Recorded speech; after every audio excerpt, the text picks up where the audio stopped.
بسم اللہ الرحمن الرحیم۔ السلام علیکم۔ مجھے ایک ٹیکسی والے سے محبت ہو گئی۔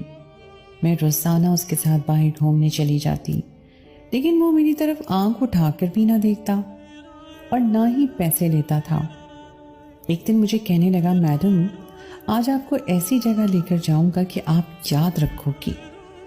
میں تو اس کے ساتھ جہنم جانے کے لیے بھی تیار تھی، لیکن وہ مجھے ایک ایسی جگہ لے گیا جہاں مرد ہی مرد تھے، اور پھر جو میرے ساتھ ہوا، میرے تو ہوش ہی اڑ گئے، کیونکہ وہاں تو میرا ہمیشہ کی طرح میں آج بھی اپنی گاڑی سے اتر کر ٹیکسی میں بیٹھ گئی تھی، اور میں نے اپنے چہرے پر نقاب ڈال لیا۔ ٹیکسی میں بیٹھتے ہی مجھے عجیب سی خوشی کا احساس ہوتا تھا۔ ابھی مجھے ٹیکسی میں بیٹھے زیادہ دیر نہیں ہوئی تھی